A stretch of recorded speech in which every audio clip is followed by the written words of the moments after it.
The story regarding the eventual naming of the planet begins the very next day in Oxford, England, where a certain Falconer Madden sits for breakfast with his granddaughter, reading about the as yet unnamed discovery in the Sunday Times. Madden asks his granddaughter for a suitable name, and Venetia, who just happens to have read a book about mythological gods, suggests the name Pluto. Madden, so enthralled by the suggestion, runs off to tell his friend Herbert Hall Turner, who just happens to be an astronomer royal. He then telegrams Lowell Observatory, who unanimously decide to accept the suggested name in May 1930. This seemingly non-occultic story takes a bizarre turn when we discover that there was another Saturn-Pluto opposition in 1930, the very essence of this series. Just as surprising is the curious coincidence that Falconer Madden's brother, Henry Madden, is also responsible for naming celestial bodies Mars's moons. And according to Venetia herself, she played no other role in the story than merely saying at some point the word Pluto. In her own words, she admits she remembers very little about the conversation, and that the actual naming of Pluto was entirely Madden's work. And strangely, like the Madden brothers, Pluto and Mars are astrologically linked. Pluto is the higher octave of Mars. Staggering then to find them both linked to two brothers who played key roles in the naming of two astrologically linked celestial bodies. Is this merely coincidental history? More as above, so below wonderment?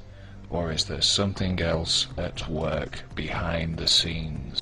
Madden was head of the Bodleian Library in Oxford. The Bodleian Library is named after its founder, Sir Thomas Bodley, Freemasonic member of the Brotherhood Fratelli Obscuri and cousin of Sir Francis Bacon, the grandfather of modern Freemasonry. Bodleian Library also includes Rhodes House, named in honour of gold and diamond magnate and Master Mason Cecil Rhodes, who conspiratorially initiated the Round Table Group at Oxford, hub of many still largely secret organisations, which include the Club of Rome, the Bilderberg Group, and the Council of Foreign Relations, headed by a certain David Rockefeller. This brings us right back full circle to 9/11 and Dick Cheney, Vice President of America, on that fateful day. It's good to be back at the Council on Foreign Relations. As Pete mentioned, I've been a member for a long time and was actually a director for some period of time. I never mentioned that when I was campaigning for re-election back home in Wyoming.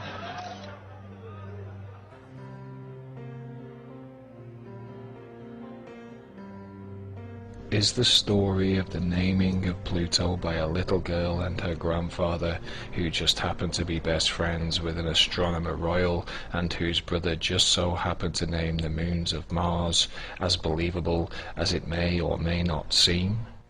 Does the story's city of origin, with its long tradition of master masons and secret organizations, give us justifiable cause to re-evaluate the story's credibility? Why decide on the name Pluto and not one of the many other suggestions, one of which came from the astronomer's own widow? Does the answer lie in mythology? The mythological god Pluto is a direct Roman replica of the Greek god Hades, god of the underworld. Hades is Greek for unseen, and Pluto comes from Pluton, a Greek word which relates to the word wealth. Hades and Pluto are mythologically the same unseen god of wealth, a status not dissimilar to a secret society. Pluto remains unseen because of his mythical cap of invisibility, and Grand Master Mason Sir Francis Bacon wrote in his collected essays, "For the helmet of Pluto, which maketh the politic man go invisible, is secrecy in the council." To the Greeks, Hades thrived on the misery of mankind, and as Sophocles wrote of Hades, he is enriched by our sighs and tears. With this in mind, consider Bush's key 9/11 speech about the alleged hijackers. Behind them is a cult of evil, which seeks to harm the innocent and thrives on human suffering. Theirs is the worst kind of cruelty. The cruelty that is fed, not weakened, by tears. Perhaps Bush's speechwriters are simply adept astrologers.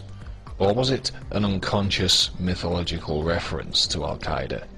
Or is Bush referring to something far more sinister indeed? Was the planet Pluto named after the unseen god of wealth who is enriched by human pain and whose cap makes the man of politics invisible, to act as a reference for something still largely unseen? Is it merely coincidence that these two entities should be established on the same day of the year? Is it coincidence that the planet and the god will be forever linked with images of virginity? And was the cap of invisibility once again placed upon Pluto in 2006 to prevent the would-be seeker from believing in magic at all? Do you believe in magic? Welcome back. You're watching The Echo on TV, and this is a special show and program about the esoteric meaning of 9/11. And like I said, there are two coincidental facts about 9/11. One of them are the scientific facts that you dig, and you dig more, you find more, and in many cases you become confused more because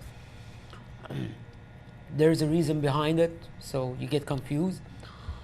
And the other aspect of 9/11 is esoteric. I'm not saying it is easy to grasp the concept of esoteric meaning, but it is very helpful to just take a look at, because believe it or not, those guys behind the closed doors believe in it, believe in all of it. As a matter of fact, they're very and they actually believe in magic.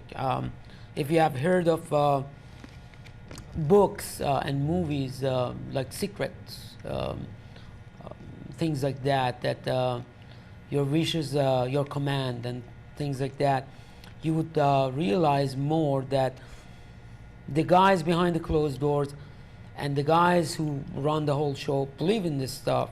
Like I said again, it doesn't mean that that is true, but you have to admit that they have been faithfully practicing the rituals here and there for many, many reasons. So I don't know if you guys have anything to add or not. Well, I just feel like, especially that third video, and all of them are so specious or speculative. It seems to me you really have to push. I mean, I wish he weren't pushing this stuff so hard. I wish he would focus on these guys being members of a secret society, many of them, or secret societies, and that, part of the things that secret societies wanted to do is to control things, and the way to control things is through, in this case, as we all know, is through creating a new Pearl Harbor, scaring the hell out of everybody in the United States, and setting up a new world order, which is what your show began with tonight.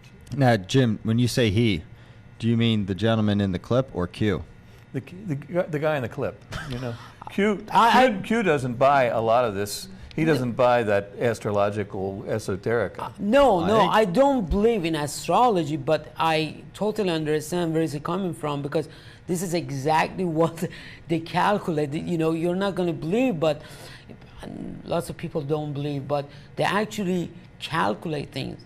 And they do have, believe it or not, they do have astrologers even now.